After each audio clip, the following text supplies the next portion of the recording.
퇴직 5년 앞둔 50대, 통장에 남은 돈은 과연 얼마일까? 이제 진짜 얼마 안 남았네. 출근길에 달리는 지하철 창가를 보며 이런 생각 한 번쯤 해보셨을 거예요. 직장 생활 30년. 버틸 만큼 버텼고, 나름 열심히 살아왔다고 생각했는데, 막상 퇴직이란 단어가 눈앞에 다가오면 이상하게 마음이 복잡해집니다. 회사에서는 점점 젊은 사람들이 늘어나고 회의 시간에 새로운 트렌드나 AI 얘기가 나오면 말 한마디 보태기도 어렵고, 집에서는 자녀 학비, 결혼자금, 대출금 여전히 통장으로 돈이 쏙쏙 빠져나가죠. 그런데 문득 생각해봅니다. 나는 퇴직 후에도 살 만큼 준비가 돼 있을까?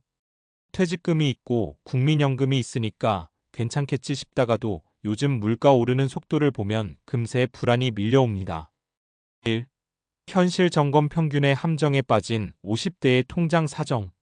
한 조사에 따르면 50대 직장인의 평균 금융자산은 약 1억 7천만 원, 부동산 포함 자산은 5억 원 안팎이라고 해요.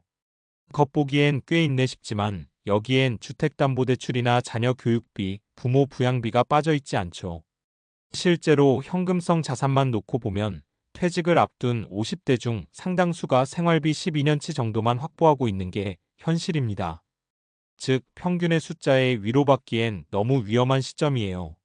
이제는 남은 5년 동안 어떻게든 은퇴 후 30년을 버틸 체력을 만들어야 하는 시기죠. 2. 사례 집 한 채면 괜찮을 줄 알았어요. 54세 김선호 가명 씨의 이야기. 김 씨는 대기업에 다니는 54세 과장입니다.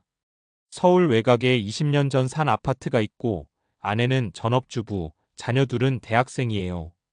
그는 늘 이렇게 생각했습니다. 집 한 채 있고 퇴직금 받으면 노후엔 괜찮겠지.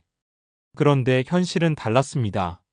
아들이 유학을 가겠다고 했고 부모님 요양비가 매달 200만 원씩 나가면서 통장이 급속도로 말라가기 시작했죠.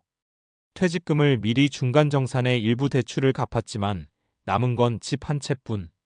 퇴직 후엔 월세라도 받아야겠다 싶었지만 막상 이사 나가고 전세 놓으려니 그 보증금이 노후 자금의 대부분을 차지하게 됐어요.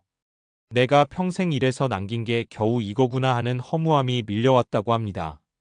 교훈.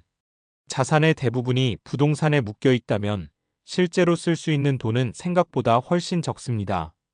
퇴직 전 5년 동안은 현금 흐름을 확보하는 게 핵심이에요. 월세든 투자든 적은 금액이라도 매달 들어오는 돈을 만드는 게 은퇴의 첫 번째 안전장치입니다. 3.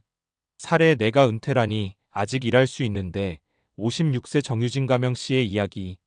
정 씨는 공기업에서 30년 넘게 근무했지만 조직 개편으로 명예퇴직을 권유받았습니다.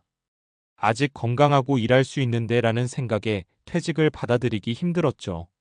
하지만 현실은 냉정했습니다. 정 씨의 나이에 새로운 직장을 구하는 건 하늘의 별 따기. 그래서 퇴직금 일부로 작은 카페를 차렸습니다. 하지만 장사 경험이 전혀 없었던 탓에 1년 만에 문을 닫고 말았죠. 남은 건 줄어든 예금 통장과 자신감의 상처뿐이었습니다. 그녀는 이렇게 말했어요. 나는 일할 준비는 되어 있었지만 은퇴 준비는 전혀 안 돼 있었어요. 교훈. 퇴직 후에도 일을 계속하는 건 매우 중요하지만 그게 꼭 직장이거나 창업일 필요는 없습니다. 자신의 경험과 네트워크를 살려 강의, 컨설팅, 파트타임 프로젝트 등으로 이어가는 게 훨씬 현실적이에요. 은퇴 5년 전부터 내가 할 수 있는 일을 미리 실험해보는 게 필요합니다. 4. 사례 조금 늦게 시작했지만 이젠 걱정 안 해요. 52세 최영석 가명 씨의 이야기. 최 씨는 IT 기업에서 일하는 평범한 직장인입니다. 40대 후반까진 노후란 단어에 별 관심이 없었죠. 그러다 친구 한 명이 은퇴 후 경제적으로 어려움을 겪는 걸 보고 큰 충격을 받았다고 해요. 그는 그때부터 생활비를 철저히 기록하고 지출 줄이기부터 시작했습니다.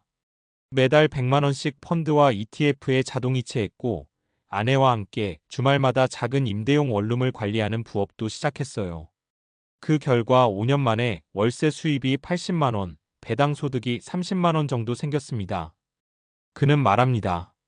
이제는 퇴직해도 생활비의 절반 정도는 자동으로 들어와요. 나머지는 내가 조금 일하면 되니까 마음이 훨씬 편하죠. 교훈. 노후 준비는 돈을 많이 버는 것이 아니라 현금 흐름을 만드는 것이에요. 은퇴 이후에도 들어오는 돈이 있으면 자존감도 지킬 수 있습니다. 5.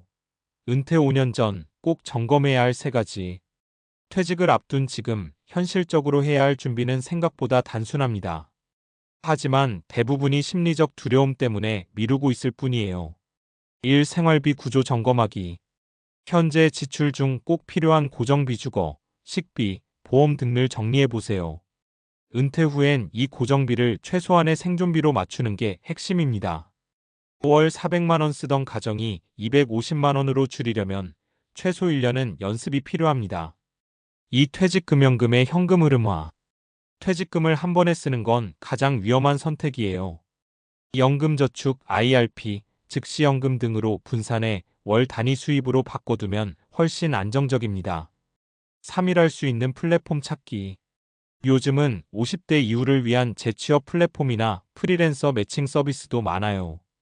전문 지식, 취미, 경험을 살린 세컨드 커리어는 은퇴 후 삶의 질을 좌우합니다. 6. 돈보다 더 중요한 은퇴 근육. 은퇴 후 삶은 돈의 문제가 아니라 정체성의 문제라는 말이 있어요. 매일 출근하던 사람이 갑자기 하루 종일 집에 있으면 시간이 아니라 존재가 낯설어집니다. 그래서 진짜 은퇴 준비는 무엇으로 나를 소개할 것인가를 정하는 일입니다. 나는 이제 등산 동호회 리더야. 나는 지역 아이들에게 영어를 가르치는 봉사자야. 나는 글을 쓰는 시니어 작가야. 이런 정체성이 생기면 삶의 리듬이 다시 살아납니다. 은퇴 후에도 자신이 쓸모 있다고 느끼는 순간 돈 걱정도 한결 덜해집니다. 7. 맺은 말 퇴직은 끝이 아니라 2번째 인생의 시작. 퇴직 5년 전은 늦은 때가 아닙니다. 아직 방향을 바꿀 수 있고 실패해도 다시 일어설 시간이 있어요. 지금이라도 작은 수입원을 만들고 지출을 줄이고 나만의 일을 만들어 본다면 은퇴는 두려움이 아니라 새로운 가능성의 문이 됩니다. 결국 중요한 건 통장 잔액보다 삶의 구조입니다. 돈이 흘러들어오고 마음이 움직이고 시간이 의미 있어지는 구조. 그걸 만들면 통장의 숫자가 조금 부족해도 인생은 훨씬 풍요로워집니다. 퇴직 5년 앞둔 50대에게 묻습니다. 이제는 얼마 남았나 보다. 이 다음에 나는 어떤 삶을 살고 싶은가를 물을 때입니다.